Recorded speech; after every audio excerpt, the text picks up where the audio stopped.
You are tuned in, locked in here at from the Hawkeye of the Storm, Hawkeye Hangout with special guest Tony Racioppi. Appreciate Tony jumping on. We'll add him here to the stream in just a moment. But before we get to our show, I want to thank our sponsor for this show, Ascent Nutrition and Under the Kitchen. That's Under the Kitchen. You can find Under the Kitchen on Facebook.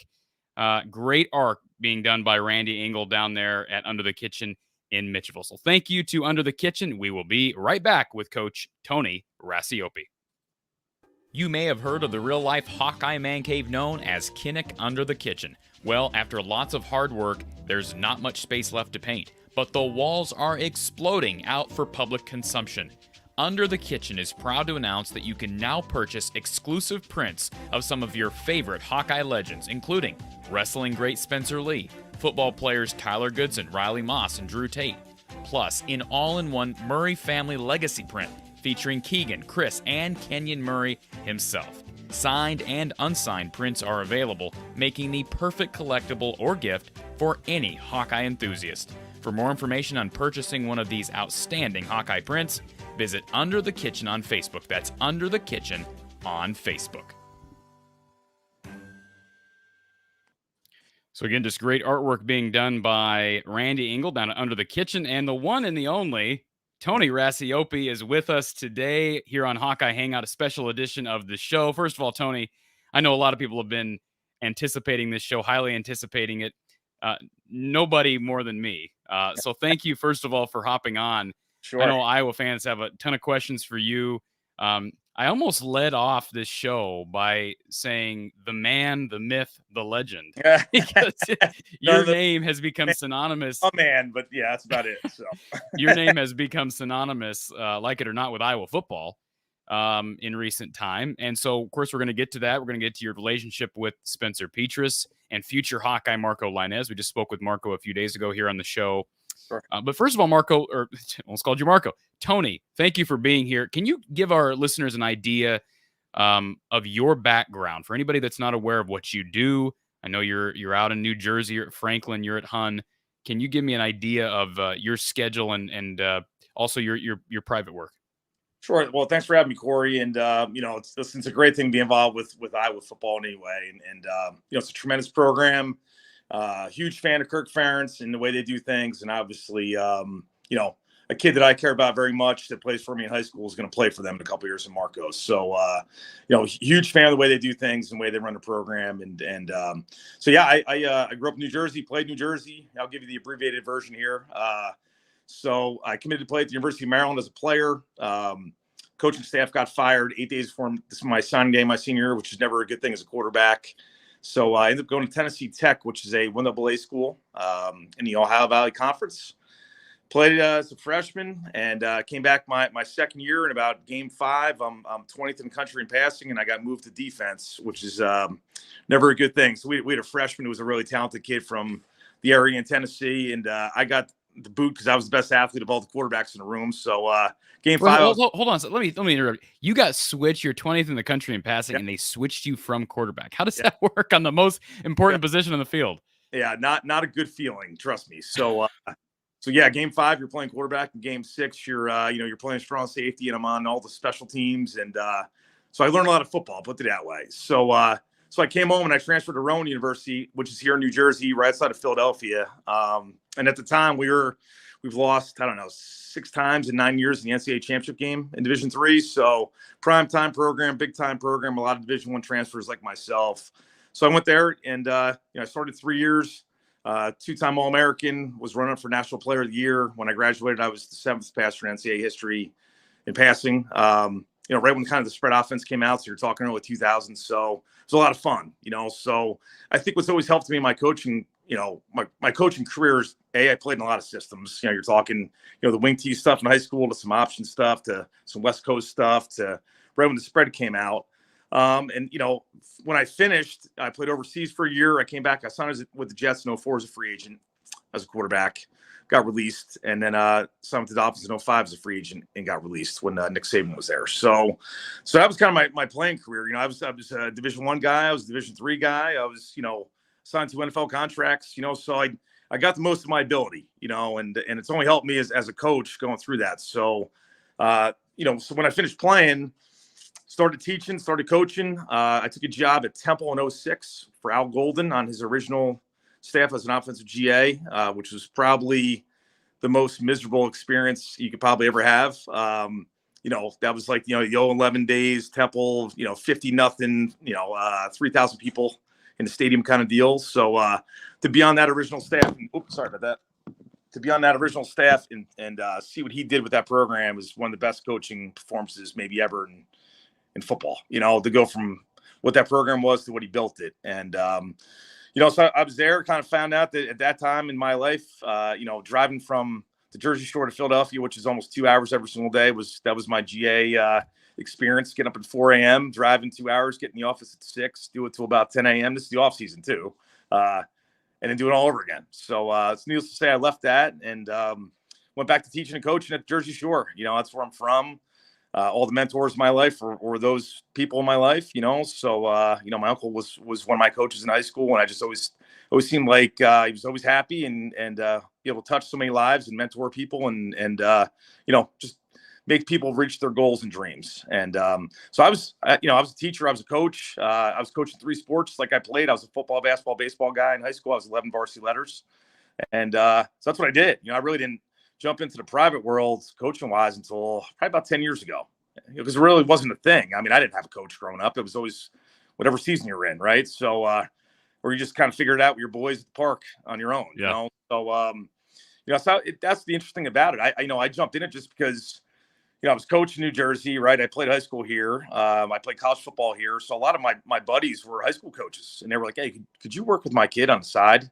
Because here in New Jersey, I don't know how Iowa is, but we can't work with our kids in the off season until right now. So like our track season just ended. So you're talking about high school ball. Yeah, high school, right. So so a lot of times, their season would end, in November, December, and they couldn't coach their kids with a football until now. So you're talking like June. So really I just started training a lot of my buddies' high schools quarterbacks, and then it kind of grew from there. And then I started diving into the NFL draft stuff, which I love.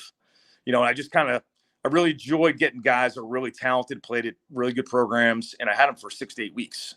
So now I could really make them my quarterback and dive into the fundamentals and talk ball. And so as much as I was given, I was getting, because I was learning all these great systems and different ways of doing it from all these really good programs. And then I just through this, the biggest void was the college kids, and we could touch on this a little bit, but, the problem with the college world is that, like, they can't coach those guys in the off season, and I've seen that from Iowa fans from time to time. That, they kind of get, well, why are people going to this guy if we pay this guy that much money? And I mean, that's the world that it is, and their world is they get to coach them in season, right? And then the season ends, and then they can't coach them throwing a football until spring ball, and that's 15 practices, and then that ends, and then they can't coach them again until August. So really it's these huge breaks for these kids to if they want to get better on their own and fix things and fix issues, and you do what Spencer does, and probably no one's coached more Power 5 starting quarterbacks than I have over the last 5 or 6 years.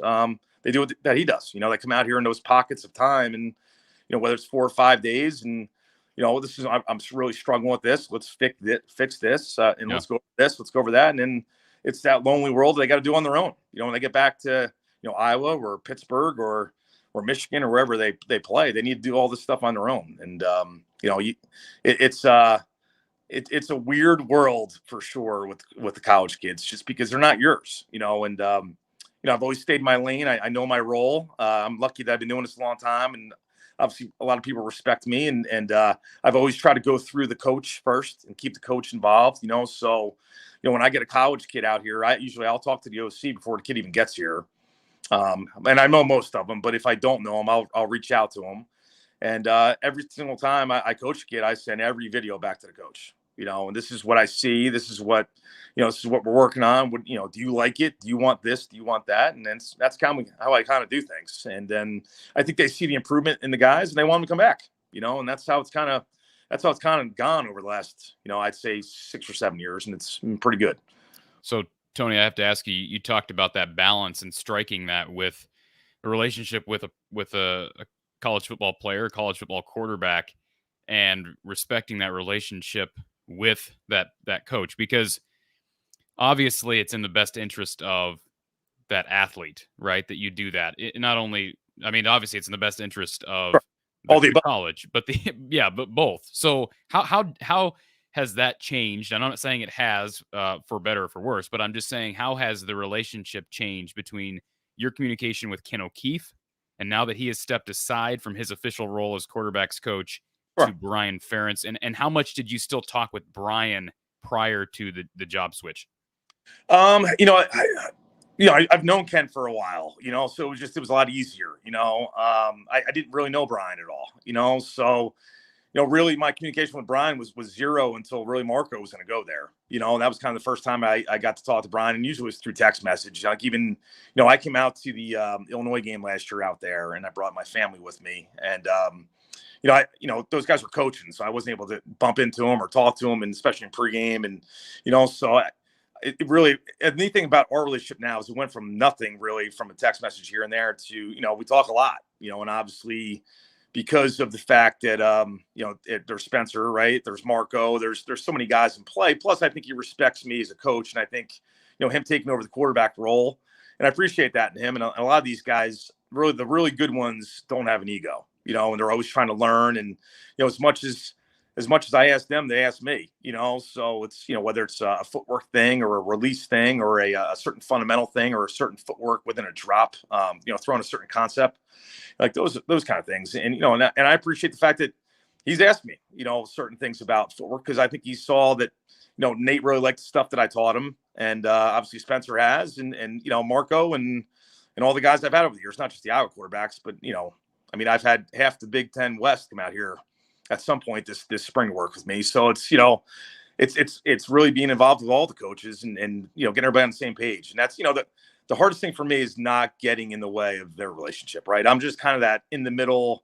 Okay, Brian, this is what you want him to do. This is what maybe he struggled with this a little bit in the spring. You want him to clean this up. Okay, I think I have an idea how to clean that up, and then do it and then send it back. And if it looks better, great. If it doesn't look better, we're going to work on it the next day, so, I talked to him a ton. He came out in the spring here to see Marco and me, which was great, so came out to recruit Marco. So I coached the Hunt School in Princeton, and where Marco plays for me. We've had my 6 years, we've had 71 Division I kids, so we're a pretty good program. Like Iowa offered 4 of our kids. Logan Howland is our right tackle coming out, doing an official visit to Iowa pretty soon. And we've had some really good younger kids that Iowa's offered. So, we're pretty good. And, my point is, Brian came out to A, see Marco, and B, just, see our kids work out. We do like a 2-day showcase, like a Tuesday, Thursday kind of thing. I think Brian came out on like a Tuesday, and it was good. Like, Brian came out and watched me coach Kenny Pickett before Kenny left to go to the Steelers.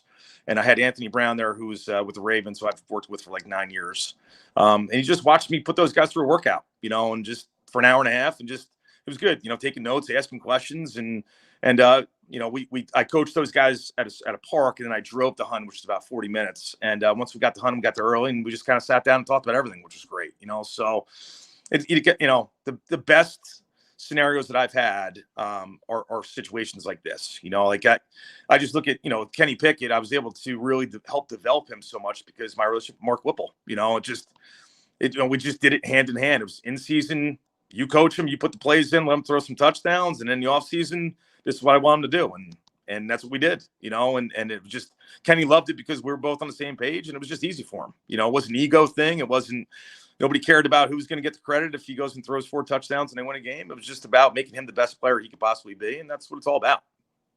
You mentioned Mark Whipple, and we're going to, believe me, folks, we're going to dive into Spencer. We're going to dive into Marco Lainez, and we're even going to look at some film together, which is exciting for me from last year and project that forward. But Cole brings up the question. I know Cole is on here a lot. He's a Nebraska fan. And since you brought up Mark Whipple, he asked the question, what was your relationship like with Mark Whipple? Should Iowa fans be nervous now since he's at Nebraska? What does he bring to the table as an OC? So appreciate the super chat from Cole, but quite a few items there to unpack. But Tony, I'm wanting to call you Marco today for some reason. I wish I was Marco right now. I wish I was 17 going to college pretty soon. But Yeah, no, Cole, I appreciate the question, and I have a great relationship with him. I've known him for a long time. You know, he's been in Northeast for a lot of his career. You know, whether it was at UMass or Brown or obviously Pittsburgh, and we got obviously really when he got the Pittsburgh job, he reached out to me right away, and we talked for about an hour, and because he wanted to see what Kenny was about too, I think too. You know, and people got to realize too, like, everybody goes through these bumps in the road, right? These big time programs, right? Outside of, the top 5 places, right? There's going to be some good games. There's some bad games, and fans are going to question who's going to be the starting quarterback and our guy long time. I mean, it happens everywhere, right? Especially when I was not a middle of the road program. I was a tremendous program, but but a place like Pittsburgh was, they were 6-6, 6-5, 7-6 kind of deal for a while there. And, people didn't really think Kenny was that great either, so I remember doing stuff like this, pumping Kenny up, and people were like, "Are you sure? He's a good kid. He plays hard. He's scrappy. He's got heart. I don't know if he lacks certain things." I'm like, "Okay, you'll see." So, and he just kept working at it. So to answer your question, Cole, I think that if you look at Mark Whipple's career in his offenses, it doesn't matter who the best player is. He's going to find out who the best player is at Nebraska, and he's going to get that guy the rock. And he's had tight ends be All-Americans. He's had receivers be All-Americans. I mean, the guy he had last year won the Blitnikoff Award, right? So he's had quarterbacks get drafted. He just, his guy last year went in the first round, who I know pretty well. And, my point is, no matter who their best player is, he's going to get them the ball a ton. And that's what really good coaches do, find matchups and get their best player the ball in situations that he can take advantage of. And I think that he's going to do a great job with that. It's going to be interesting, his blend of his system with what Coach Frost does. Like, I've known Coach Frost since I was in college. We were actually roommates. In 2003, I trained for the draft in Atlanta, and he was actually my roommate. He was he was on injured reserve with Green Bay, and he came back to train once he got cleared. So we were together for 6 weeks. So run, lift, go to the park. Quarterbacks always think they're quarterbacks. So it's, I would do my quarterback stuff. He would do his DB stuff. And of course, that always ended with some stupid competition between me and him, like trying to hit a tree 5 out of 5 or, whatever. So, but yeah, he's going to do a great job there. And, he's a tremendous play caller. I just look at what he did this year, putting those guys in situations to make big plays. And luckily he had the best quarterback in the country and the best receiver in the country to do that. And, I see him doing that at Nebraska at some point. So, Scott, listen, I'll just say this, Tony, before I ask you this question. I'm no nonsense, so I'm going to ask you, if I ask you a question, feel free to laugh at it. Okay. Is Scott Frost as big of a jerk as Iowa fans think he is? That's the question I'm going to ask you. We're talking, I'm 43 now, so that was, we're talking 20 years ago. And at that time, no. Okay. It might be now. I can't speak to we've lost touch over the years. Sure. But at that age, no. We just, I love to work out and he loved to work out. So and we both love football. So that was not a hard relationship to have. Some guy named Marco Linez giving you a shout out here. Tony, he is here. Appreciate seeing Marco back on the show. A lot of eager Iowa fans on here, and I did want to get to an early question from Lomansky. He talks about Marco Linez, how he's articulate, and he is. I mean, I commented that after our interview. To me, he was one of the more well-spoken, polished young men that I've ever spoken with, and I've spoken to a lot of recruits and very well-spoken kids. But Marco seems to be a very personable, very down to earth. But Lomansky wants you to compare him to Stanley in regards to processing speed, escapability, arm strength. Any traits remind you of? I believe he's Kenny Pickett. Any similarities there? Yes. I'll hit on the first thing first. He's so articulate. I mean, he's so mature for his age, and he's a kid. He could go to college right now and be fine. And I think, I don't know if anybody knows this, but we're a boarding school, and he doesn't board. He lives pretty close to the school. Where his family lives about 15 or 20 minutes away, so he does not board. But we're 10 kids in a class. It's an elite prep school. Like, they don't play around at the Hunt school. So you have to grow up, is my point. So I think that's helped him. He's always been a mature kid. His mom and dad are just awesome people. He lives in a great house, very successful people, and he's going to be successful no matter what he does, whether it's playing quarterback or whatever job he wants after he plays in the NFL for hopefully 15 years. So he's a rock star. I mean, he's what you want in your quarterback. he's a great player. He's a great leader, and he's a great kid. So it's he's checks every box to me. It's like it's funny. Like somebody from Iowa asked me today, like, yeah, like I heard he dropped a star or something like that at the Rivals thing, and I'm like, do you think we care about that stuff? Like he's 5-star to me. I mean, I've seen all these kids throw, and he's top 5 in this class in the country. Good. I don't care what anybody else says. Half the time he doesn't even go to these things, and we don't let him go to these things because he doesn't have to. And I mean, this is kind of kid he is. And since he committed to Iowa, he's probably gotten 8 or 9 offers, that I know of. I mean, he probably doesn't even know half of them because, I think he told you this, Corey, like, anytime anybody asks and he's like, no, I'm good. Yeah, I'm good. I'm committed to Iowa. Don't even bother, go recruit somebody else. I appreciate it. He's probably gotten 7 or 8 more offers, and half of them are Big Ten offers. And Tony, let me just add this in. Nobody would blame a kid like Marco from at least considering options when your quarterback coach changes after you've committed. I mean, that's just natural. I wouldn't have blamed him. I remember saying that when the announcement was made that Kenny was stepping away. I remember saying, well, I hope they can hang on to Carson May. I hope they can hang on to Marco Linez. Right. And I give him credit because that's obviously a sense of loyalty to Iowa. Well, I think, I think we did it right in the recruiting process too. I think, we looked at, what's the atmosphere like there? What's the culture of Iowa football, right? It's family. And, I think the biggest thing they use there, and I appreciate them saying this, is it's a developmental program, and that's what he wants. He wants to get coached. He wants to get pushed. He wants to get better. And that's what they do there. They take good players. They make them great players. They take great players and they make them, draft picks. And I think that's what drew him there. Number 1. Number 2, it's a great school. And number 3, loved his time in Iowa City. I mean, it's not an easy flight from here. It's Newark to Chicago to, Cedar Rapids. It's not, it's not a 2-hour, 3-hour drive here. So it's you got to commit to it. And he did. And I give him credit, he has not wavered once, and he can't wait to get there, and that's what this whole thing's all about. And it wasn't one coach. It was just the entire package of Iowa. And, it's pretty neat that he's that excited to be there, and I know they're excited to have him, obviously. So, the second thing you asked was about Nate. It was interesting for me. Like, I didn't have Nate when he was at Iowa. So right. I did not start working with Nate until I had him for the NFL draft. So it was actually at following his senior year. Just to clear that up.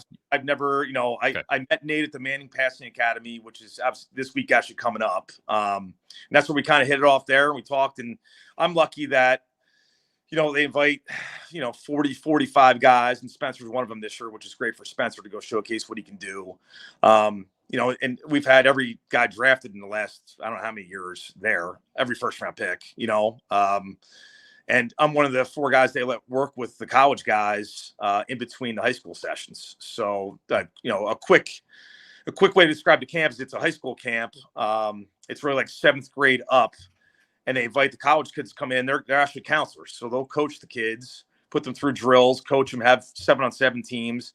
And then in between kind of sessions, the college kids will work out with Eli, Peyton, and then whoever else is around. And I've been lucky for the last 7 years. I've been with Peyton, which has been, I mean, how can you beat that, right? So it's me and Peyton coaching guys, and really Peyton coaching guys, and me shutting up and listening and trying to take something every single time I'm with them, which I do, so that's where I met Nate, and then I'm not a guy that bothers kids. I'm not, some people that do what I do, just DM kids every 5 weeks or every week and harass them. And I just reached out to them halfway through their season, said, listen, I'd love to training for the draft. I don't know what your plans are. And he just said, listen, let me get through the season. I'm focused on Iowa right now, and I'll call you after. And that's what we did. I never bothered them again.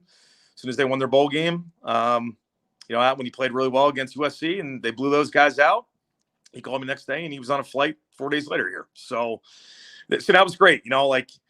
So to answer your question, I didn't have him in Iowa, so I didn't really know him that well when it came to his processing and those kind of things. Obviously, through the draft prep, you spend so much time together. You're together 4 to 5 days a week. We're throwing 3 to 4 days, and then you're doing at least 2 classrooms with them and putting them on the board. He's off the charts when you want to talk football. Obviously played so many games for Iowa and knows that system inside out. So it was easy for him to get on a board and go, okay, 3rd and 7 here, give me a 4-3 over front and give me, quarters coverage. And okay, here's the play, and he could tell you every single guy's job. And if they rolled it one high or they, he saw a cover zero look and they're going to bring Sam Will off the edge, he could just check something and get the ball out of his hands. So it was just easy for him, So I think Marco's getting to that, being a high school kid, that's a lot to ask of. I mean, we ask a lot of our quarterback. I think it was easier for the Iowa staff to kind of evaluate Marco because we do a lot what they do. We're, 21 personnel, 12 personnel. We're in the eye, we're under center, we're 2 tight ends, and, we're play action. Take some shots. We're 7-step drops. We're, bootlegs and everything they do, So, from that aspect, I think he's well ahead of a lot of kids coming out of high school, and he takes advantage of being around me year round. Like I have him in the off season and I coach him in the season. So, when I get guys like Kenny Pickett in January, he stands right behind me, and I almost have to kick him out half the time, which is a good thing, So that's what you want. And he's similar to Kenny in the fact that they're obsessed. Like, I started training Kenny 6 years ago when he was going into his freshman year at Pittsburgh, and it's pretty neat when you sit down with a kid and go, "What's your goals?" "I want to be a first-round pick." And I said, "Okay, well, here's the plan. You got to stick to the plan. If we stick to the plan, I think we're going to have a shot at this." And that kid did it every single day. Marco's that kind of kid too. You can go, "All right, listen, you want to be a 3-4 year starter at Iowa? This is what you need to do in the offseason. This is what you need to do in season. This is what, all the above." And he'll do it, and he's all in. He's obsessed with it in a good way. So that's I would say the biggest comparison with those two. I have to ask you, Tony, as it relates to Spencer Petras, and we're going to talk about his game. I mean, you're not naive to the fact that there's been a lot of criticism towards Spencer. And Sure. Part of that's just the nature of playing quarterback. You experienced it as a player as well. I know a lot of your Art Sitkowski's a kid that you coach. He's had his ups and downs. Oh, yeah. No one's got more pride than him. Yeah. So I guess my question is, how do you help Spencer from a mental standpoint? Because we're going to get to some of the more mechanical things and the technical things, but how do you help him from a mental standpoint? And has Spencer changed at all over the past year as far as dealing with that? Because I think it's clear it bothered him, some of the criticism. We heard him speak after the Citrus Bowl. We've heard him kind of bring that up. And I don't want to say he kind of has a grudge against Iowa fans. I hope that's not the case, but it's bothered him. He's a human being. How do you deal with that? It's funny, Corey, like that's one of the biggest things, like I would say when they're here, it's, fundamentals, footwork, football. And then when they're there, it's dealing with that side of things. Yeah. I've always said it's a blessing and a curse to have all the good players that I've had that I've worked with over the years. Cause it's, on a Saturday, it could be, these 5 play these, play fantastic and they win these games, right? And you're celebrating, and this guy threw 5 touchdowns, and he's king of the castle for a week in his town. But then you have the other guys that threw 2 picks and they lost the game that they shouldn't have lost, and they scored 7 points, and the entire fan base turns on them, and so those are the phone calls you got to make, And I've always been there for those guys, and I always will, and I'll be there for Spencer Petras to the end. That kid is. You talk about human beings. There's no better human being in the world. The only problem I have is, and I get it, right? I get being a fan, and I get, you're paying money to go watch a product, and if it's not what you want, you can voice your opinion because you paid a lot of money for it, and I get it. But how can you not root for the kid? I get their struggles at times. Yeah, I do. I get it. I've been there. I've been there as a player, and I've been there. Oh God. A lot of times over years with players, Yep. So, but I don't get like the hatred towards him, I get he's got to play better times. Yeah, I agree. I'm with you. Trust me. There's, people forget some of the big time throws he made when they went on that win streak. It just, it's a tough offense sometimes to play in because, you're not going to throw the ball 45 times. You're not going to be in tremendous rhythm all the time. You're going to be asked to take some shots, when safeties drop down because of the run game. And really, it's a shot offense. I think the hardest thing for me and the hardest thing for quarterbacks is you could be so much better your junior year than you are your sophomore year as a player, like working on your skills. But if your completion percentage is the same and your touchdowns and interceptions are the same, people think you're the same player or maybe worse, and I think that's the hardest thing because it's so subjective, the position, because it's the ultimate team game, and I think think that's, that bothered him, I think, because he put so much work in going into last year, his junior year. I mean, if you ask him and you ask that coaching staff, like Spencer junior year compared to Spencer sophomore year, who's better? I mean, it's not even close, like mentally, physically, all those things. Like, I get it. I get what the expectations are of that position there. Listen, it's an elite program, and there's expectations of winning every game there. I mean, that's why Marco's going there. They're not happy winning 7 games. I mean, they're not happy winning 10 games, so that was last year, right? That was a tremendous defense with a special teams were off the charts, and an offense is just trying to not screw it up and get to the end of the game and win the game, and you're going to have years like that. And I think that, I think moving forward, I just look at Kenny's career, and I'm not trying to compare him because they're not the same player at all. But I see the adversity. Like you asked Corey, like, has he changed? I think he's gotten thicker skin. I think that's natural, right? I think that I think when you work your butt off, for something, and again, like, listen, he's from California, like. So when they get 2 weeks off, he goes home for like 4 or 5 days, and then he flies, across the country on a red eye to be with me for 4 or 5 days. I mean, he easily could be sitting in California on his butt drinking a glass of wine on the beach. Like he's out in. I mean, don't get me wrong, we live in a nice area in New Jersey, but it's not, it's not paradise. He's here to work, and he's done it almost every break, since last year.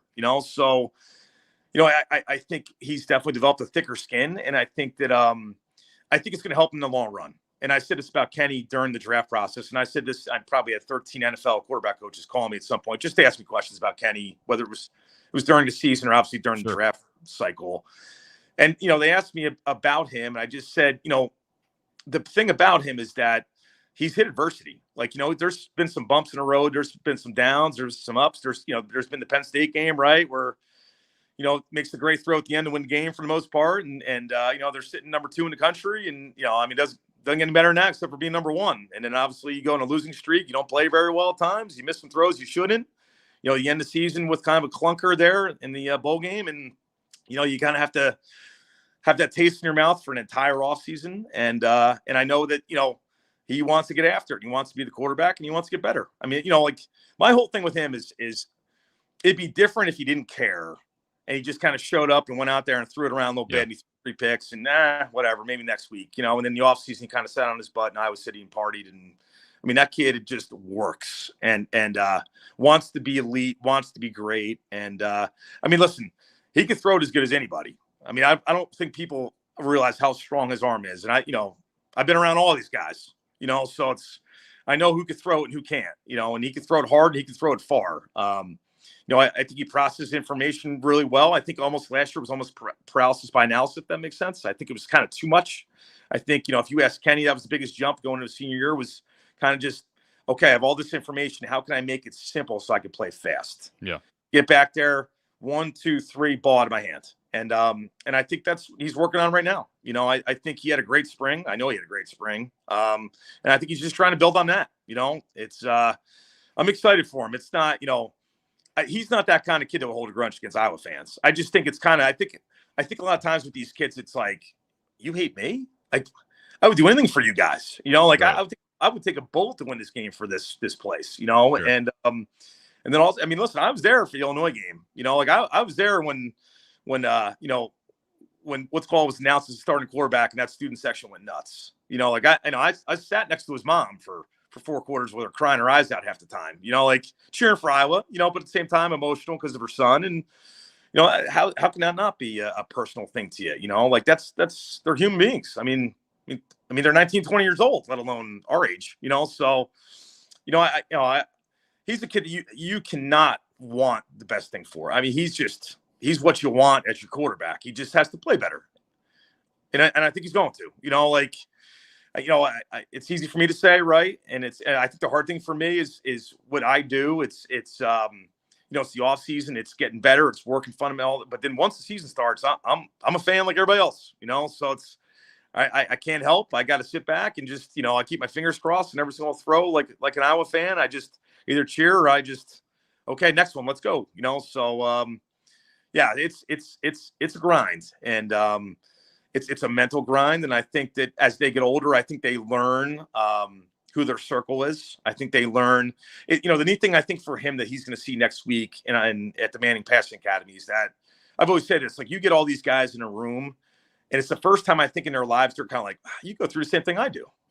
Right. I mean, when you play at these programs, it's, you have to kind of be the quarterback, right? So you're the social guy, right? You're friends with everybody in the team, but you're not. You're kind of like a loner because you kind of have to separate yourself, right? You can go to parties, but you can't party. You kind of have to stand in the corner that people are trying to, take pictures of you and video you. All these things, you go through. It's, as you win a big game and you're the king. You throw 2 or 3 picks and you throw a clunker out there, and I mean, you just turn your phone off. Like it's brutal. It just doesn't. I think the hard thing for these kids is, and I didn't go through this, right? Because we had none of this when we played. If you play a bad game, you can't get away from it. Because it's just everywhere in your life. Because of the cell phone. So you just can't get away from it. And I think they have to learn. And I try to do this as best I can, but really, this is like they have to figure this out on their own. Is how can they get themselves to have self-confidence in themselves, not really care what people think, and just work, and be around your teammates and your family and, play for your locker room and play for your coaches. That's it. Tony Racioppi here. We are discussing Iowa football. We're discussing Spencer Petras and Tony's job specifically relating to off-season training with Spencer. And coming up, we're going to be looking at some film. We're going to be looking at some 2021 film and just some examples of maybe some strengths and maybe some areas that I'm sure Spencer's working at improving. So we will share that with everyone in just a moment. But first, a word from our sponsor. Take a moment to talk about health and performance optimization. I've decided to partner with Ascent Nutrition because of its unique approach to human health. Now, Ascent is endorsed by several neuroscientists, doctors, vets, and even strength and conditioning coaches across the country. Now, they've got organic coffee, which is mold and mycotoxin free. It's full of pure, clean, rich taste, and it's healthy for you. Algae oil DHA, it's used to support brain health, memory, focus, proper nervous system development in young children. It's even healthy for pets. And lastly, they have their unique wild-crafted pine pollen, which supports cardiovascular health, hormonal function, and a healthy libido. Click the links in the description below and use the code Hawkeyes to receive 10% off your order from Ascent Nutrition. So appreciate Ascent Nutrition as always. We're here with Tony Racioppi in this edition of Hawkeye Hangout discussing his job as a mentor, as a QB's guru and coach for the likes of Spencer Petras, Kenny Pickett, Art Sitkowski. I mean, the list goes on and on and on. I want to talk a little bit about Spencer specifically. I know we've already discussed Spencer, Sure. but I think most people would project that he is going to be the starter in 2022. I know whether a person wants that or not, whether they feel that that's the right decision or not. I can't imagine a scenario as of right now where he's not, I guess, to start the season.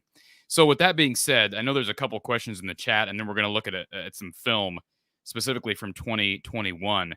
But a question here about mobility, because that's been a common topic when you have a 6'5" quarterback who struggles to move, and Nate Stanley struggled to move as well. Yep. Let me find the question here from Blake. He says, have you been teaching Spencer to move up and out of the pocket? And then he kind of expands on that a bit. What steps can Spencer take to move up, in, and out of the pocket? Good question from Blake Morris. Yeah, great question, Blake. So to answer your question, yes, a ton. So a couple things. So number one, he's down 8 to 9 pounds than he played at right now. It's in the 2 years that I've known him, this is by far the lightest and quickest he's been on his feet. Again, he'd be the first one to tell you he's not a dual threat quarterback. He's not going to take a zone read 65 yards for a touchdown. That's not part of his game. It's never going to be. But he's moving the best I've ever seen him, and he knows that has to be it was a weakness that he wants to at least make it a strength. And he's moving really well. I've an entire. When he comes out here, we'll probably go an hour and a half to 2 hours on the field a day. So if you were to look at a workout, it would be fundamentals first, right? it'd be footwork second. It would be in footwork all over the field, right? How to make plant throws, how to take resets, how to work inside out, outside in progressions, kind of expand on that, right? Then you're talking pocket movement next, usually is the next part of the workout. And constantly moving up in the pocket. Usually you're moving up and then you're kind of moving off a 3 technique or somebody on the guard. And a lot of times those movements are the like, oh crap movements, right? Usually you're climbing because you're feeling pressure up high on those taps, right, those ends up. Usually that's a pretty comfortable move. The slide climb movement is a comfortable movement. The moving side to side stuff, that's usually the quick agility, get off the landmark, get back to balance and throwing the ball. And we did a ton of that when he was out here last. He was here for 6 days last, and we did a lot of moving, climbing hard, and having to move quickly, set his feet, and throw the ball. And I think it's going to be a strength for him because he knows it was a weakness. If he's on time, he's very good. If he's able to set his feet, he's very good. But I think the next jump for him is now, move his feet, get out of trouble, set his feet again, throw the ball. And I think that's, that next level. I think, like Nate, when Nate came to me, Nate was 252 pounds, I think, after the bowl game. And that's how big he was, and Nate's a big, strong dude. I mean, he's got a lot of their weight room records at Iowa for quarterbacks from a lifting standpoint. So we got him down to like 229 for a draft. And he looked fantastic, so it's a fine line for quarterbacks. Like you want them big enough and strong enough to stay healthy and take hits. If that makes sense. But also, and I think Tom Brady's really changed the game with the nutrition side and how guys, shoulders and hips and staying flexible and all those kind of things. When I played, it was 5 sets of 5 and be a meathead and lift with your linemen and linebackers and tight ends. And that was kind of how you bonded with your teammates too, and earn respect. But I think, nowadays there's so much out there. And listen, Iowa has one of the best strength staffs in the country and obviously develops players every single year. So, I think he knows it has to be something that he had to work on. And he addressed it. And we were laughing last time he was here because, I don't know how many people have been out here, but, this is like carb nation, right? This is, pizza, pasta, chicken parm, bagels, Philly cheesesteaks. Yeah, it's not healthy food, So, I would ask him after, hey, you want to grab a slice of pizza? He's like, nope. I'm down 8 pounds. I'm not doing it. So I give him credit because he easily could have eight slices like I did later on that day. So here's my question, Tony, to piggyback off that.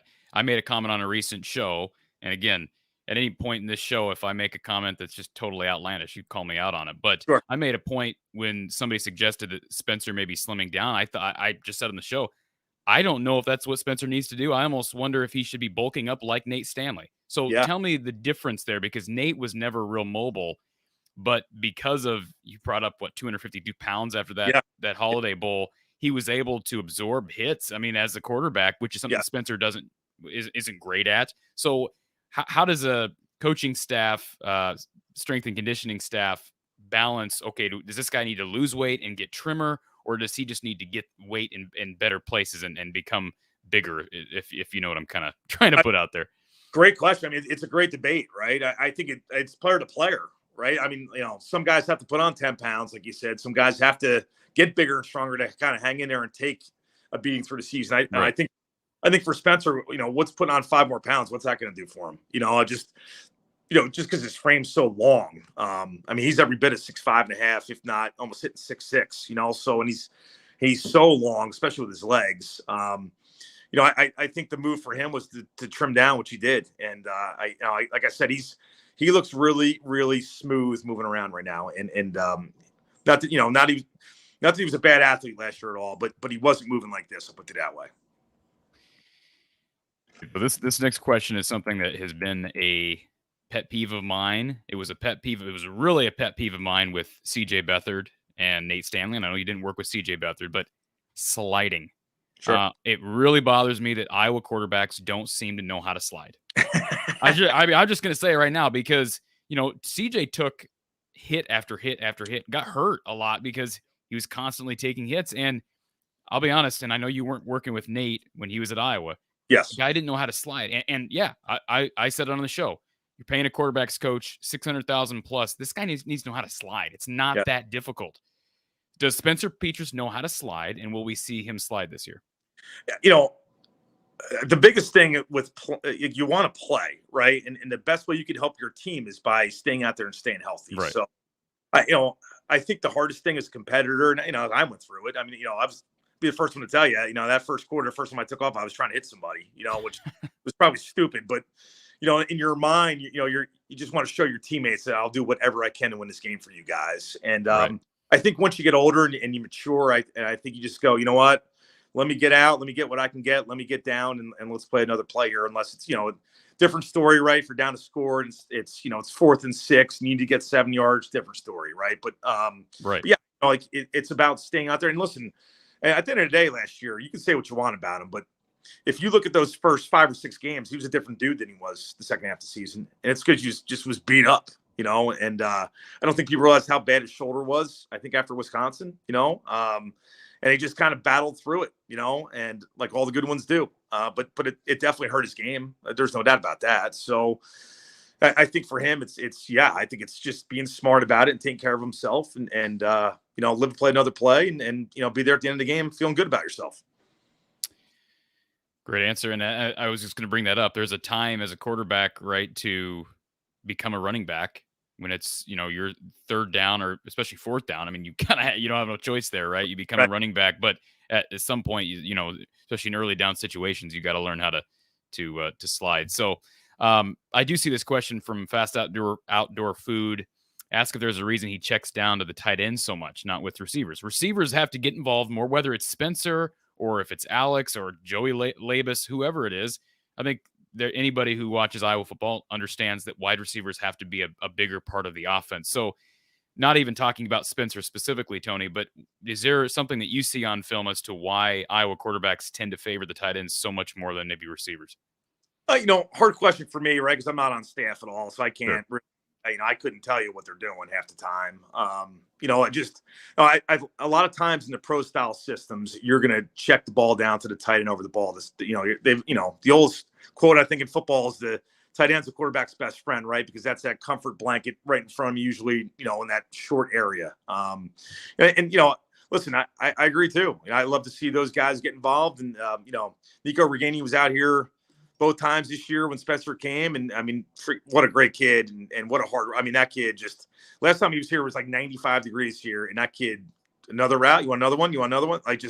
He's a beast, so would love to see those guys getting involved more. I'm with you on that one, but I can't speak to that just because, again, I'm not on staff. So there's nothing from Spencer's perspective as far as his progressions, what he's reading out there that makes him favor Sam Laporta or Luke Lachey? No, I think that every system's different, right? And every play's different, right? You have pure progression plays, right? Pure progression means you don't care about coverage. You're just going to play 1, 2, 3, 4, 5, no matter what, right? You have middle open, middle closed plays, right? So that means if I have a cover 2 look, I'm going to read a side. If I have a cover 3 look, I'm going to read a side. Sometimes you have a zone man kind of deal, right? Where if I'm seeing zone coverage, I'm going to read this side. If I have a man coverage, I'm going to take a shot and probably go this side. So like that's they're all different kind of concepts. And a lot of times, if you're reading a side, a lot of times that, when you're reading a side, a lot of times it's a high-low kind of deal, and obviously if high's taken away, you're going to take the low. I mean, would you rather that or try to throw the ball in triple coverage? I've always said it to fans, like, it's, all I do is check the ball down. Well, yeah, because the high guy's taken care of. So it's, it's either complete the pass and let that guy try to do his thing and get more or force something downfield and, then you get in trouble, with that defense and that special teams last year, that'd be the dumbest thing to do was try to force the ball a lot downfield at times just because both those units were just so good. The last thing you want to do is just give people short fields all day. We're with Tony Racioppi discussing Iowa football, talking about the quarterback position specifically, and of course Spencer Petras. I think it's safe to say, I'll just say it, Iowa's projected starter again for 2022. I want to take a look at a few plays here and some film, and I want to just preface this by acknowledging the fact that we're looking at a tiny glimpse into a bunch of plays. So, but I picked these plays out for a couple of reasons, and I want to start with something that I think is indicative of the pros of Spencer Petras. And I've been saying this for the last 2 years, especially after he settled down. I thought early in his career, the COVID year, he struggled reining in the deep ball which I thought Nate Stanley, his whole career, struggled with that. Mhm. Spencer has really found the deep ball accuracy, and I think that's something that fans don't appreciate enough. I'll give just a couple of examples here. So we remember this play. Well, first of all, makes a great decision. So you see the safety up top, right? He steps up with the tight end there, so he jumps to the tight end, which tells you that the post is open. They have big, strong arms, right? But they're throwers. They just throw the ball hard every single time, no matter what the route is or no matter what the defense is. Like he has the ability of changing tempos and taking a little bit off the ball, getting the ball up and over people. And that's what passers can do. And that was a big time throw. Colorado State's another example. You see the deep ball down the sideline to Keegan Johnson again, in rhythm. Keegan's not having to come back for it. I think the worst thing you can do in a situation like this is overthrow your guy. And again, I don't mean trying to talk. Everybody wants to compare quarterbacks, so I guess we can do that. Nate Stanley struggled on these types of throws, and oftentimes Nate overthrew his receiver, which is, especially when you're wide open, is the absolute worst thing you can do, right? I mean, obviously you don't want to give the defender an opportunity at it. But again, timing and having a guy like Keegan Johnson, I would guess, really helps someone who's like Spencer, who this might be his best aspect of his game. Would that be a fair assessment? He throws a gorgeous deep ball. He does, and he can throw it like this, where it's kind of good. This is kind of a quick fade, right? It's kind of a quick game footwork, getting the ball up and down. It's again, we're talking, they're on the 32-yard line, going in. Getting the ball up and down. And again, here, when he gets his feet set quickly and gets the ball up, he's as good as there is out there. It's just being more consistent with it. One, and two, adding, kind of moving around the pocket like we talked about, being a little bit lighter with his feet and, not extending plays as far as running around, because that's just not his game. And I don't think they want that back there. But just enough time where if someone's kind of getting beat, where someone's getting pushed into him, he can kind of move, reset, and get through his progression. But yeah, another great throw, right? Hitting the post again. I mean, they're going to throw posts, right? Because, with their run game and the fact that they have two tight ends in the game, or a lot of times they're, 21 personnel, right? I formation, you're going to usually see, safeties down. And, because of that, they're going to have to take some shots and hit them. And like I talked about before, it's, for him to go from whatever he was, 57, 58% as a passer to get in those mid 60s, he's got to hit these, but he also has to hit the layups too. And it's a combination of being consistent on all those throws. And again, in stride, right? How important is that as a quarterback? Yeah. You can connect with your receiver on a deep ball, but if the timing is off, I mean, it affects everything. Yes. I want to share probably my favorite play from Spencer as an Iowa quarterback. And I think this is, I'd like to speak in behalf of a lot of Iowa fans that want to see more of this Spencer Petras, because I think something that I admired about Nate Stanley was Nate's toughness on the field. And I'm by no means saying that Spencer's not tough, but I think you brought up the physicality aspect. That affects how you evaluate a guy like Spencer, especially when you're comparing his predecessor in Nate Stanley. Sure. But this is one of my favorite plays watching Spencer last year. And again, it's from that Iowa State game.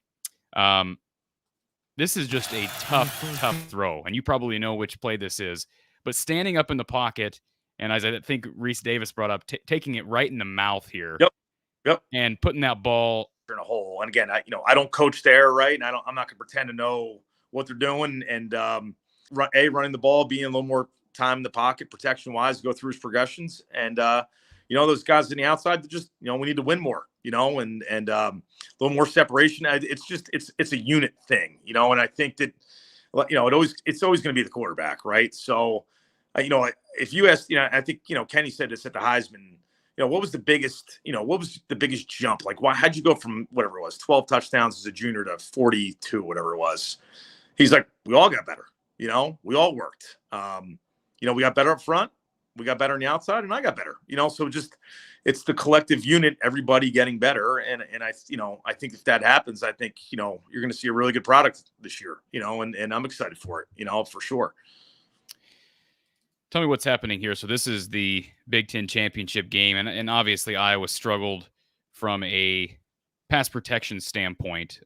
This play is a pretty, it looks like to me from an average fan's perspective, somewhat simple slant. Does Spencer just not see the extra defender coming over the top here. It obviously looks like he forced this one. Yeah, I mean, you're reading this inside out usually on slants, so a lot of times, you kind of want to maybe hold it for a second to hit that inside guy, I guess. Yeah, I mean, I don't know the game plan, like if we're going to talk generic football, I mean, everybody in America runs this route, right? This is stick with double slants to the boundary. So, stick concept up top to the tight ends. You want to read the top part, but if the Mike linebacker pushes over like he does the tight end side, you're going to read the double slant side. So, usually you're going to read inside out, like I said. And so, he could maybe hold it, as this guy kind of clears through, I guess, but, also, I mean, you never know kind of what he was told either. Like, Sure. It's 3rd and 8, let's stick this thing on the outside guy off the break. Let's hopefully he can catch it, split that safety and maybe make a play kind of deal. So, I mean, not knowing the game plan and not knowing what's going on, like if I was going to critique the quarterback here, then I would say, yeah, I would hold it and hopefully hit that slot receiver in the second window. And going back to our original topic with the kind of boosted the show with just the discussion of Spencer and criticism. And you brought up a valid point that fans can be upset. They can be critical, especially fans who are paying money to be at games. But being upset with a student athlete when, oftentimes perhaps play calling deserves to be put into question. That's me saying that. I think obviously coaching, if you're mad at who's playing, evaluating, you can be mad at the guys who are evaluating the guys, which are, again, coaches, right? The ones who are making the millions of dollars. So, yeah, sure. I do want to have one more clip here, and this was from the Wisconsin game. Okay. And obviously, nobody played well in that game, I don't think, from an offensive standpoint. This is one of the plays that I looked back at after the season and wondered what happened. Was it Spencer not knowing down and distance? I can't imagine in a situation like this, you're down 20, that he doesn't know down and distance. Or was it simply just a bad throw? It was obviously miscommunication, but I'll just let this run here. So you see 4th and 13, Iowa down 20 in the 4th quarter. So you've got to get to the marker. And Spencer throws it to the boundary now. So what, from your, I know that, again, we're looking at this, you're seeing this on tape, at least right now for the first time, or at least for a while. Yes. Obviously, this looks like communication between him and Keegan Johnson, although the throw is well out of bounds. Sure. And so I remember as a fan thinking, what are we doing throwing the ball to the boundary on 4th and 13? So tell me what's happening here. Yeah, I like the call. If it's got to be an anticipation. I mean, it's a big time throw, right? You're talking right hash. You're throwing a comeback to the fields. It's 4th and 13, so the comeback's probably run at 16, right? To come back to 14th, the sticks there. You're just trying to anticipate as best you can. Defensive end kind of gets pushed into him there. You're kind of just trying to guess. Like you see kind of as quarterbacks, when you throw comebacks, a lot of times you'll see the receiver kind of lower his level, right? You kind of see his helmet and his shoulders kind of drop, which is going to tell you he's going to break. They're just trying to throw it to a spot outside. And obviously not one of his best throws, but that's what you're trying to do on that play. And again, I know it's just probably one of those plays he wants back, and we've all had him. So, I look for him to make that throw a ton of times this year. Tony Racioppi, I've enjoyed this, Tony, and certainly I hit you with some curveballs. I apologize for that, but always great to get a perspective of somebody who understands the game, who's played it at a high level and is teaching it at a very high level. And I just made some notes just to kind of finish this thing off. Sure. For fans who are concerned about the quarterback position moving forward, and I think a lot of fans are, that doesn't mean that they're down and out on Iowa football or Iowa's offense, but we talked about Spencer's deep ball. We know how much the players, I've been told by a number of sources, individuals who are inside the program, that Spencer is a very, very well-liked guy.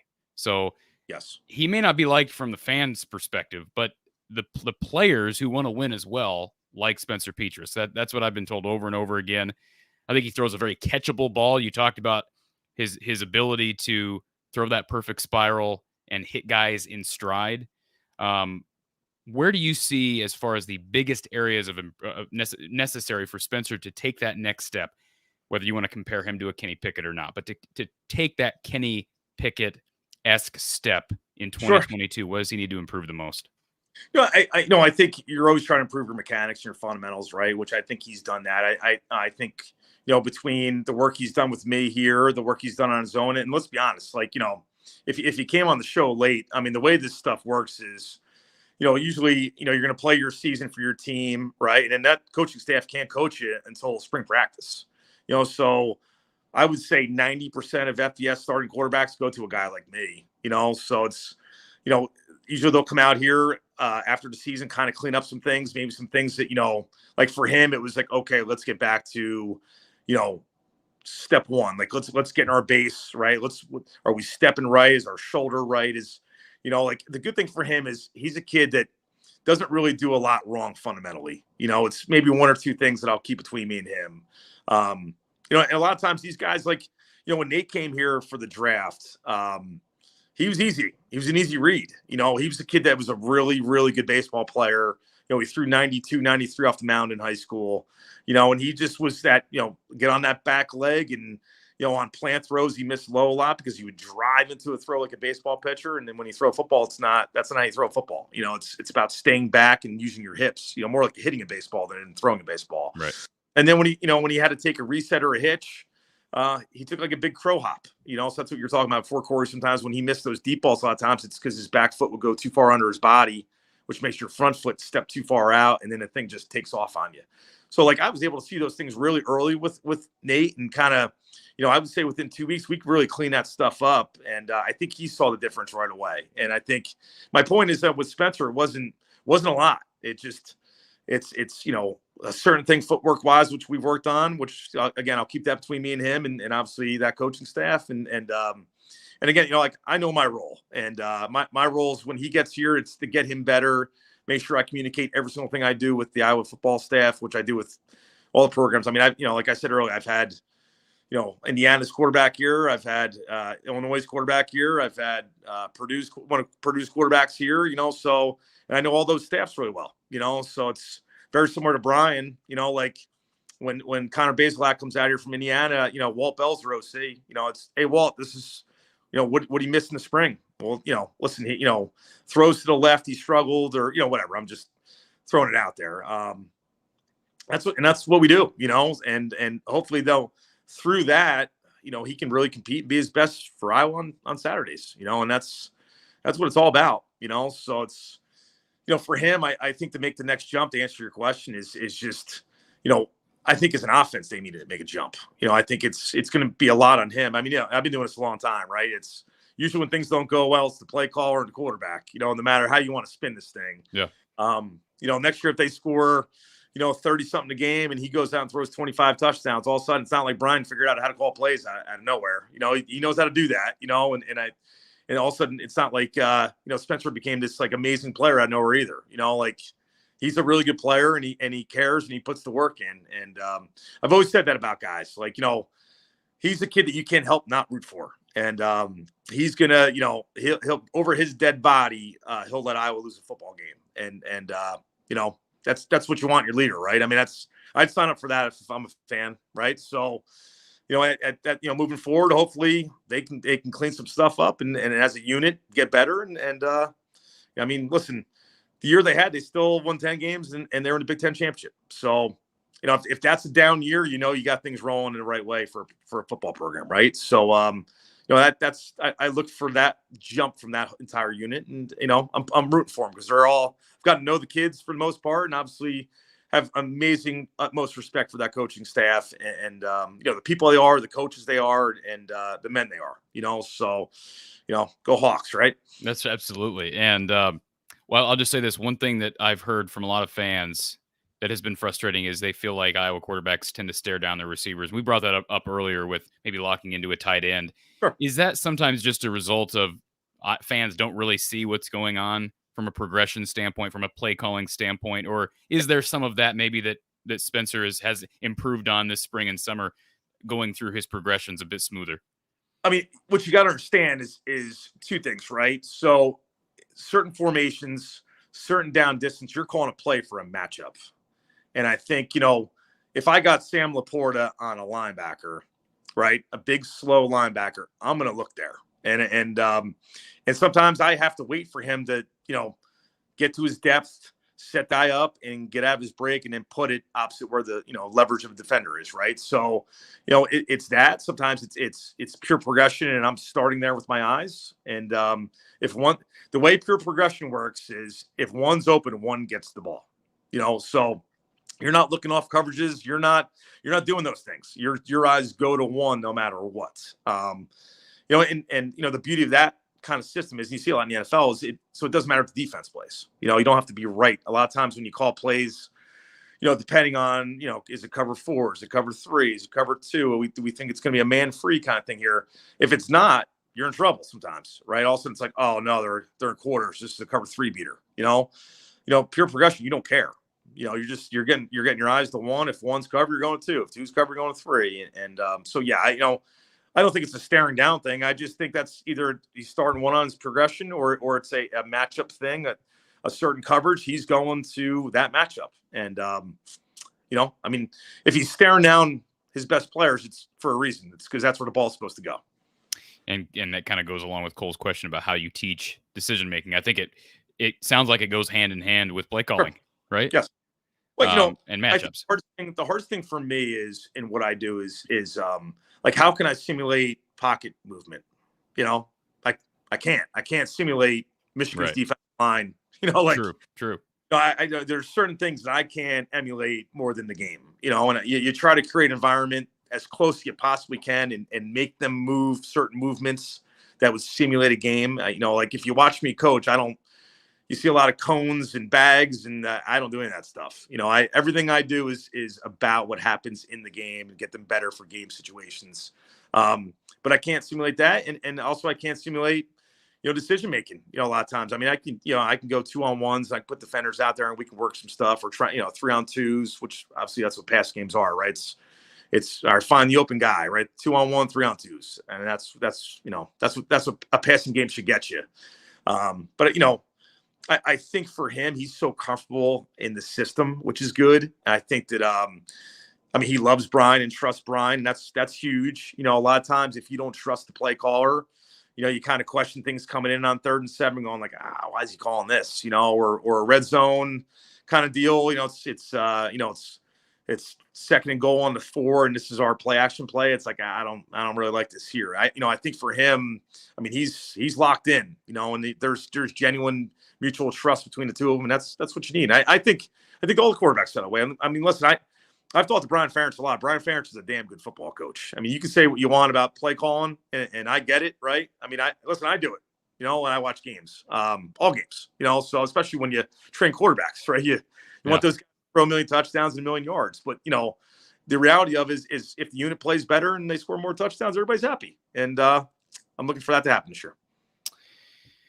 We'll finish it off with this. Erica brings up a question about Marco. Assuming you know of Brad Banks, do you think Marco could end up being a similar player? I had made that comparison back in December when I invited Marco on the show. I asked him, who do you emulate? Who do you kind of model your game after? And I was shocked to hear him say Brad Banks, because he wasn't even alive when Brad had his 2002 magical season at Iowa. Yeah. Do you see similarities between the two players, or is there someone else you compare Marco to? Yeah, no, I definitely do. I think that the one thing I'll say about this, when we came out there, so the first time we saw Iowa and Iowa City and University of Iowa, we came out during the COVID year in June for Iowa's first football camp for prospects. And so we came out and we spent probably 4 or 5 hours with Coach O'Keefe in the quarterback room. And Coach O'Keefe was great. He ran through all the different quarterbacks that had played at Iowa. All the different ones, from Brad Banks to Drew Tate and CJ, and just how, this one was good at this, but this was his strength, and just kind of showing listen, we're just not everybody thinks we're a 6'5" drop back school. They think it's been Spencer for 25 years, and it hasn't, there's been different kind of guys, so. And I think, Marco kind of took a liking to that really, because that's how he plays. The beauty of Marco is he can beat you in the pocket, and, he's 6'2.5". He's 220, 225 pounds. He's a big physical kid, makes good decisions, really accurate with the football, can drive the football. He has an FBS arm for sure, but also when things break down, he can scoot. And, he was our leading rusher this year. We have 2 Division I tailbacks and 2 Division I fullbacks, and he was our leading rusher this year. just based on either called runs for the quarterback or things breaking down on 3rd and 8 and taking off. And I've said this, and I've been quoted in papers there. Like, I think he's going to give them something they really haven't had there in a while because of that added dimension. Since Brad Banks. Yeah, I mean, maybe, right? So, yeah. That's how I see it. Yeah, and he loves doing it, so it's, I think the hard thing when you're a really good athlete, and he went through this a little bit early when he was a sophomore for us, is okay, like, when is it a time to make a play, and when is it a time just to go through your progressions and throw the open guy? And I think when you're younger, I think you drop back, and sometimes you're going like, okay, I'm going to take off in this one no matter what happens out there, and I think the jump you see, and listen, I went through this with Kenny too, because Kenny's a really good athlete. A lot of times it was if one was covered, he was out, and he wasn't waiting around. He wasn't climbing the pocket. He wasn't doing those things. And I think the jump you saw this year, even with him, was sitting in there, sliding around, keeping his base, getting a 2, getting a 3, getting a 4 in progressions. Or if things break down a little bit later, then extend plays and let some guys separate downfield and throw some big time passes downfield or take off and pick up, a first down on 3rd and 7. And there's nothing worse for a defense when you get after the quarterback, you cover everybody downfield, and the quarterback takes off and picks up a first down on 3rd and 10. They get 12 yards out of bounds, and you don't get to hit them. So nothing upsets a defense coordinator more. Were you mobile? I can run a little bit, not like Marco, but I can run a little bit. Well, is Spencer better than Spencer? Yes, better than Spencer. Okay. Good. Okay. Right. I did not mean to miss this question from Drill MVP. I promise this is the last question, Tony. Says, can Tony break down whether he values the eye test or stats more when evaluating a quarterback? I think you probably take both into account would be what I would guess. I think eye test is huge, but because it's such a subjective sport too, right? I've always said, and I do a lot of stuff with the NFL stuff and NFL media during the season, because I get the same questions about Daniel Jones with the Giants. I get the same questions. And so it happens at every level, so, and I've always said, like, at the end of the day, a lot of times the quarterback's success is based on the 3 Ps, right? So usually it's personnel first, what's around them, play caller, and protection, right? So if you think of those 3 Ps, if you have all 3, as long as you are pretty consistent doing your job, you're going to look pretty damn good. If you have 2 of them, you're going to have some good games. You're going to have some bad games. I mean, 1 or none. I mean, you talk about Art Sadowski before, I've had Art since he was a freshman at Rutgers, right? When he's a true freshman, he was 17 and a half years old. He wasn't even 18 yet. He was starting quarterback in the Big Ten on probably the worst FBS football team in America. And I just saw that kid get the crap kicked out of him every single game and led the country in interceptions. I mean, just the worst scenario you'd want for a talented, franchise kind of kid coming into your building. And, again, it's, all the talent in the world, 6'5", 225, could throw it through a wall, throws a gorgeous ball. He's again, a lot like Spencer, like the best kid in the world, a kid that I bring into my house around my family in 2 seconds and wouldn't even think anything about it. But again, like, it's about having that kind of situation around you, So to answer your question, I would say I would go eye test first, but at the same time, too, you got to show me you're a winner too, right? You got to show me that you can make the people around you better. And again, I don't think Iowa would have offered Marco if Marco was a 35% passer and threw 4 touchdowns and had 18 picks for us. Yeah. So I mean, it has to go. You kind of need both, right? So I mean, Marco was 81% for us last year on the season, 21 touchdowns, 2 picks. I mean, it's pretty good, So against some pretty good competition up here in the Northeast, So and only going to get better this year, hopefully. So great question, though. And one thing that I admire about Spencer is, criticism or not, he's never claimed that the Iowa offense doesn't need to get substantially better, or he doesn't need to get substantially better. So never will. And certainly, I don't know. I said this to Marco. I don't know what Spencer's plans are, but if Spencer ends up taking an extra year at Iowa, which he's entitled to if he wants one, he and Marco could get a year together. So that would be kind of an interesting dynamic for you, because you'd have a couple guys theoretically that would be competing for the starting spot. Have you had that situation at other schools? Yeah, I had. So when Chris Ash was at Rutgers, I trained every quarterback. Okay. I had all 4 scholarship kids. So you've done this before. Oh, yeah. And I mean, the best thing for me is I sat them down literally the first day, all 4 of them, right? So, senior kid who's been there right? And I trained actually for the draft later on. And then I had Art when he was a freshman, right? This is when he was coming in as a freshman, 4-star, the biggest recruit Rutgers ever got. And then 2 other kids that were pretty good players that were highly rated recruits in New Jersey, So I just said to him, listen, at the end of the day, I am not Rutgers quarterback coach. I'm not picking who the starter is. Yeah. It's like I'm calling up Coach Ash after these workouts and telling him who I think's the best. I'm just going to get all 4 of you better and make their decision that much harder. Everybody good with that? And everybody was like, yeah. If I get called by the media, I'm just going to say you're all working hard and you're all great kids like you are, and that's it. And anything you tell me about things, I'm going to keep personal. And just like I've had a million conversations with Spencer, and that's between me and Spencer, So it's, that's if you're going to do this right, like I think I do, and that's why I'm so respected, I think, in the country is because I think coaching staffs respect the way I do things and the players, and at the end of the day, that's what it's all about. It's about relationships with the coaches and making sure those guys can win games and feed their families. And obviously, the players that come out here sacrifice their time. And, I want them to reach all their goals and be Kenny Pickett, right? Go have a great career and go be a first-round pick and make a lot of money and go play on Sundays. I appreciate the super chat from Lemansky. Go Hawks. And he brought up Budmeyer. I asked you about John Budmeyer the other day. It sounds like you don't know John real well, yes. But I'm assuming nothing bad can come from having an extra mind there, especially actually physically there, being able to watch Spencer and Alex and Joey. But what's your relationship like, if you have any, with John Budmeyer? I don't have any with him. I'd love to down the road. I've heard nothing but great things from people in the coaching profession about him. And I don't really, I've had no communication with him. So I know I've heard great things about him, again, from the people that I know in the coaching world. And I know that, he'll do a good job, whatever his role is there. And, again, my communications with Brian at all times. Good answers, Tony. This has been a pleasure. I know we covered a ton. Yeah. You're a busy guy, so I appreciate you. And we stole you for over an hour. Appreciate that. Thanks for having me, Core. And we'd love to have you back again at some point, hopefully talking about a Big Ten Somebody asked in the chat who's going to win the Big Ten West, which I think that's probably an unfair question for you. Yeah, a little early. I think it was a Nebraska fan who asked the question. So, of course, I'll just say, okay, Nebraska's going to win. They'll make them happy. For anybody new here from the Hawkeye of the Storm, please subscribe, hit the like button, and also every Tuesday over at the Iowa Football at the Voice of College Football, myself and the Voice of College Football, Mark Rogers, we talk Iowa football from 4:30 p.m. Central Time to 5:30 p.m. Central Time. So we'll be there tomorrow talking Iowa, Illinois. We'll kind of early preview on a Big Ten contest between the Hawkeyes and the Illini. Tony Racioppi, appreciate the time, sir, and we'll have you back.